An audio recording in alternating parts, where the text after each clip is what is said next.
kulan wacan daawada meel walba aad joogto waxaad ku soo dhawaataa janaalka Leewaya Films oo hadaan kale ku soo gudbiya ama aad ka daalacato muuqaal la xiriira arrimaha Bollywoodka.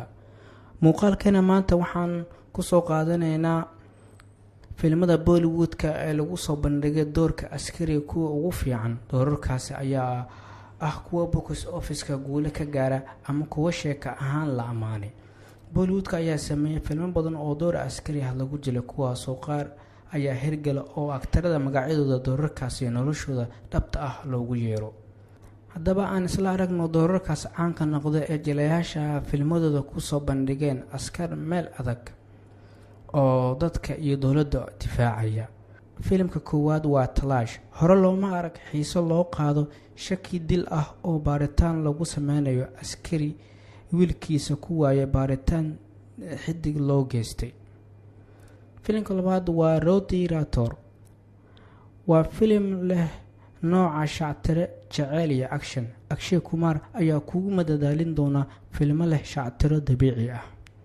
filimka saddexaad waa Mardani. waa door dumar askari ah oo soo afjaraysa gabdho dalka laga dhoofinayo si jirkooda loogu ganacsado. waa filim khiyaano iyo action dhab ah oo raani bandhig fiican ku soo bandhigtay.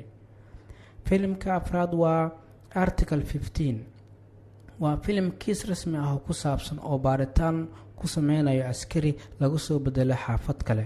waa nooc sharcigu uu ugu sareeyo ilmaaniga lagu soo afjirayo. filimka shanaad waa Simba.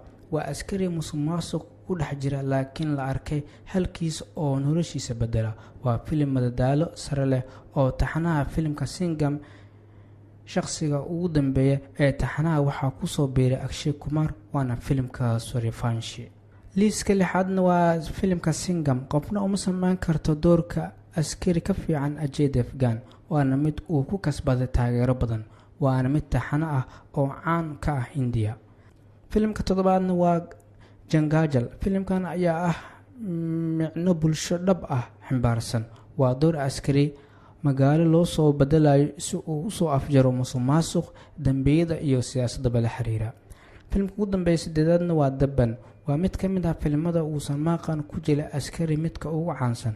waa taxano caan ah oo 3 qayb laga sameeyay oo musuqmaasuq lala dagaalamayo ama uu la dagaalamayo askariga Jumbul Bande.